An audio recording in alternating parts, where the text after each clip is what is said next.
Bismillahirrahmanirrahim. Assalamualaikum warahmatullahi wabarakatuh. Anak-anak pelajar 2 Al-Farabi. Kita mulakan kelas kita dengan bacaan doa belajar. Bismillahirrahmanirrahim.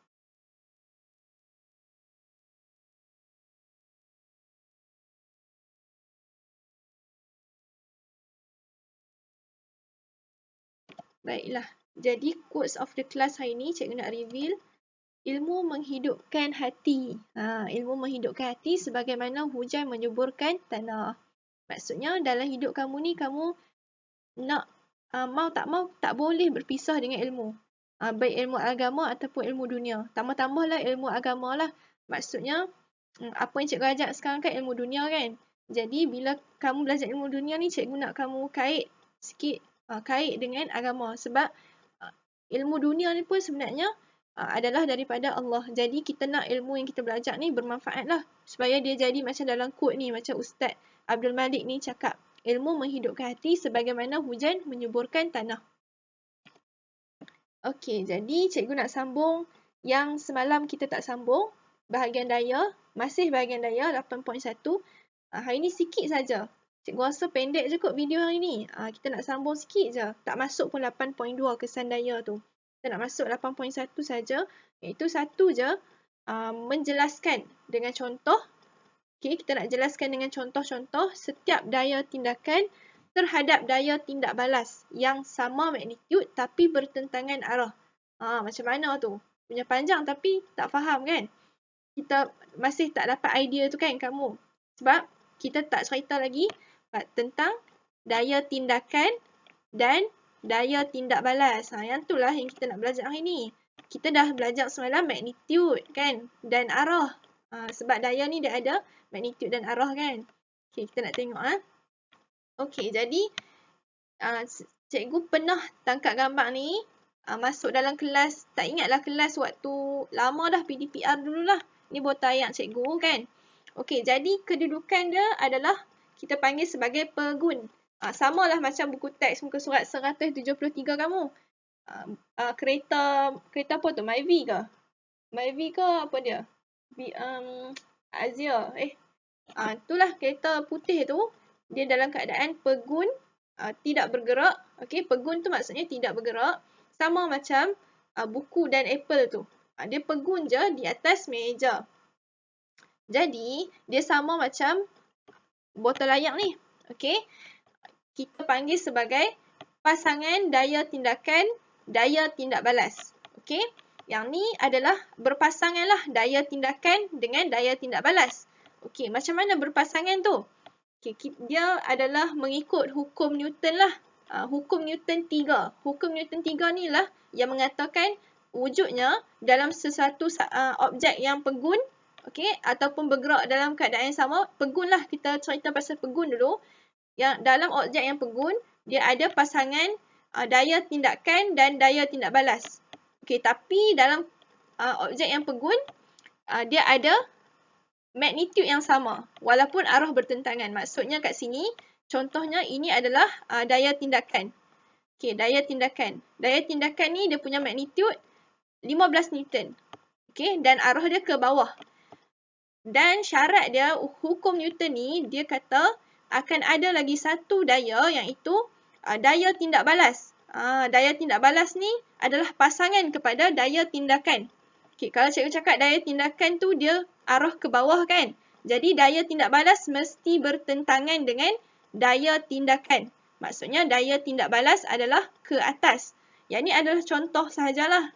Kalau macam botol air memang dia akan ada daya tindakan ke bawah. Iaitu berat dia lah. Dan pasangan dia adalah daya normal. Semalam kamu dah ajak, cikgu dah ajak jenis-jenis kan. Jenis-jenis daya. Inilah contohnya. Yang ke bawah adalah berat. Contoh jenis daya berat. Yang ke atas adalah daya normal. Okay, jadi hukum Newton yang panjang dia adalah bagi setiap daya. Dia punya hukum ni. Bagi setiap daya tindakan. Ni daya tindakan. Terdapat daya tindak balas yang sama magnitude. Ni ke atas sama magnitude. Magnitude tu nilai. Iaitu 15 Newton lah. Atas, bawah 15 Newton, atas pun 15 Newton. Okey, magnitude yang sama tetapi arah bertentangan. Arah tu anak panah ni lah, atas, bawah dan atas.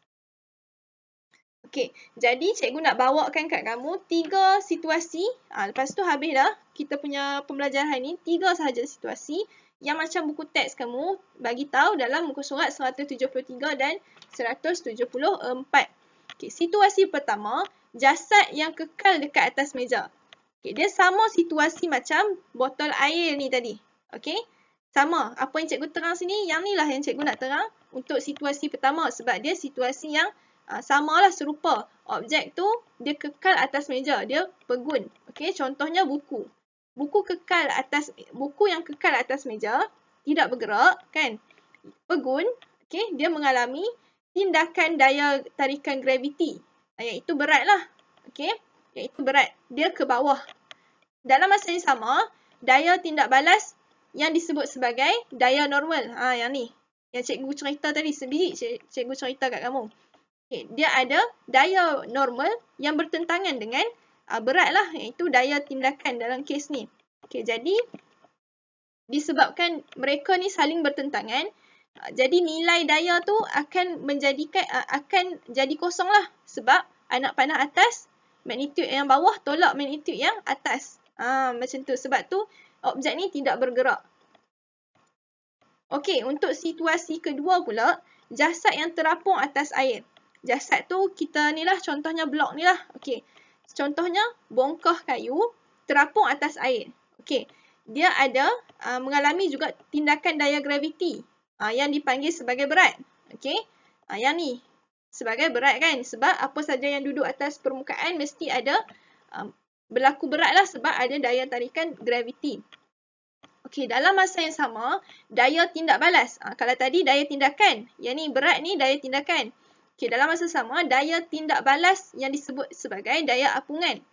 Okey, akan berpasangan lah dengan berat ni.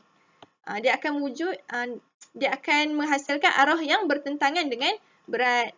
Jadinya objek mampu terapung atas air sebab magnitude berat adalah sama dengan daya apungan. Okey? Kalau magnitude berat ni lebih berat daripada daya apungan, adalah lebih tinggi berbanding daya apungan, maksudnya bongkah ni akan tenggelam. Dari sekali cikgu ulang, kalaulah magnitude ni, kalau yang ni dia bagi tahu magnitude berat sama kan dengan daya apungan. Kalaulah contohnya bongkah kayu ni lebih berat daripada daya apungan, bermaksud bongkah ni akan tenggelam. Okey, sebab daya yang berat tu lebih tinggi berbanding daya apungan. Tapi dalam kes ni dia terapung, jadi dia punya magnitude berat dan daya apungan adalah sama. Okey, situasi ketiga pula. Situasi ketiga ni adalah dua troli yang bersentuhan dilepaskan mengguna mekanisme spring ringan. Ni spring ringan yang dah dimampatkan sebab kita tolak macam tu. Okey. Dan akan bergeraklah ke arah bertentangan. Okey. Dengan jarak yang sama. Jadinya bila troli ni dia didekatkan, okey, troli pertama ni dia ada spring yang melekat. Tapi dia tolak dengan troli kedua lah yang tak ada spring tu. Tapi dimampatkan dan kiranya yang ni lah daya tindakan. Okey, untuk troli pertama akan hasilkan daya tindakan dan dibalas pula dengan daya tindak balas troli kedua. Tolak kan. Bila dilepaskan, bila troli pertama dan kedua dilepaskan, dia akan dia akan mengenakan daya elastik yang sama. Kan sebab cikgu cakap yang boleh diregangkan dan boleh dimampatkan kan. Jadi ni adalah kedua-dua daya ni adalah daya elastik. Baik daya tindakan maupun daya tindak balas. Okey, jadi kamu tengok arah yang hasil ni, daya tindakan akan pi belah sini lah. Sebab ini dia punya daya tindakan troli pertama. Okey.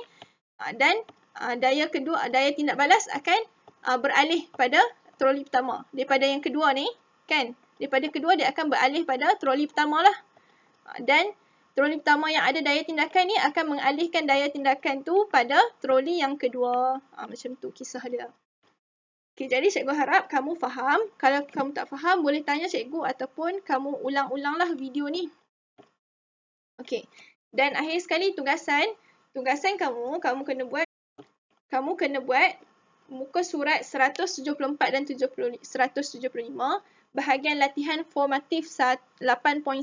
Okey, kamu siapkan yang tu saja. Untuk yang nombor 1 dan nombor 2, okey, tak payah lukis pun. Okey. Nombor 1 dan nombor 2 tak payah lukis, tulis saja soalan. Nombor 3 tu sahaja lukis sebab kamu nak buat anak panah lagi dekat situ, dia akan suruh lukiskan daya-daya tu. Daya-daya dan anak panah. Okey. Okey, itu saja untuk kelas hari ini. Sekian. Assalamualaikum warahmatullahi wabarakatuh.